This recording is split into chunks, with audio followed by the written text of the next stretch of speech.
Hello hi అండి, అందరూ ఎలా ఉన్నారు? నేను చాలా బాగున్నాను. మీరు కూడా బాగుండాలని నాకు భగవంతుడిని మనస్ఫూర్తిగా కోరుకుంటున్నాను. ఈరోజు పప్పు టమాటా అండి చేసేది. దానికి కావాల్సిన నేను రైస్ కుక్కర్ తీసుకున్నాను. కొంచెం హీట్ ఎక్కిన తర్వాత కందిపప్పు వేసుకోండి. వేసుకున్న తర్వాత 2 టేబుల్ స్పూన్ ఆయిల్ వేసుకోండి. ఆయిల్ ఎందుకంటే కందిపప్పు మంచిగా ఉడుకుతుంది, టేస్ట్ కూడా బాగుంటుందని చెప్పేసి ఆయిల్ వేసుకుంటారు. నచ్చిన వాళ్ళు స్కిప్ చేసేయచ్చు. ఇలా వేయించుకున్న దాంట్లో వాటర్ పోసుకోండి.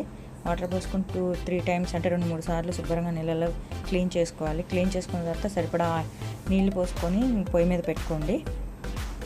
ఉడికిన తర్వాత కొంచెం ఉడకకుండా పసుపు వేయద్దండి. కొంచెం ఉడికిన తర్వాత పసుపు వేసుకోండి. పసుపు వేసుకున్న తర్వాత దానికి కావాల్సిన ఇక్కడ మాకు కరివేపాకు చెట్టు ఉందని అందుకని పైకి వెళ్ళి కరివేపాకు తెచ్చుకుంటున్నాను నేను. ఉడికింది కదా, ఒక 10 మినిట్స్ అయిన తర్వాత ఉడుకుతుంది.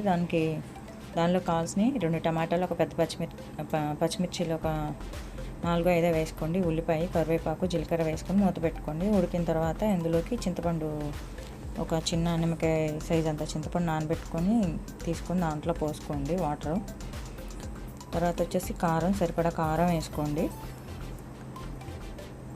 మీ టేస్ట్కి తగినట్లు. కారం వేసుకున్న తర్వాత ధనియాల పొడి కూడా వేసుకోండి, టేస్ట్ చాలా బాగుంటుంది. తర్వాత కరివేపాకు వేసుకొని మూత పెట్టి ఉడికించుకోండి. తర్వాత దానికి సరిపడా సాల్ట్ చూసుకోండి. సాల్ట్ ఏంటంటే కొంతమంది పప్పు మెదిపేటప్పుడు పప్పు గుత్తితో రుద్దేటప్పుడు వేస్తారు. నాకు ఉడికిపోయిందనమాట.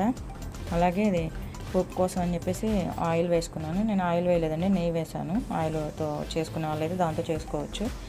దీంట్లోకి వచ్చేసి ఎల్లుల్లిపాయలు మెత్తగా కొంచెం మ్యాష్ చేసుకొని వేసుకోండి. పోపు దినుసులు, జీలకర్ర, ఉల్లిపాయలు, కరివేపాకు ఇవి గోల్డెన్ బ్రౌన్ కలర్ వచ్చేంత వరకు వేయించుకోండి. ఉల్లిపాయలు అలా వేయించుకోవడం మూలంగా పప్పులో చాలా బాగుంటాయండి. అలాగే ఇట్లా వేయించుకున్న తర్వాత ఒక 10 మినిట్స్ ఉడికిపోయిన పప్పులో దీన్ని కలిపేసేసేయండి. ఈ తాలింపు ఉంది కదా, ఇది కలిపేసుకొని మొత్తం కలిసేటట్టు చూసుకోండి. ఉప్పు సరిపోయిందో లేదో చూసుకొని ఒకసారి ఉప్పు వేసుకోండి. నా వీడియోస్ నచ్చితే లైక్ చేయండి, షేర్ చేయండి, ప్లీజ్ సపోర్ట్ చేయండి.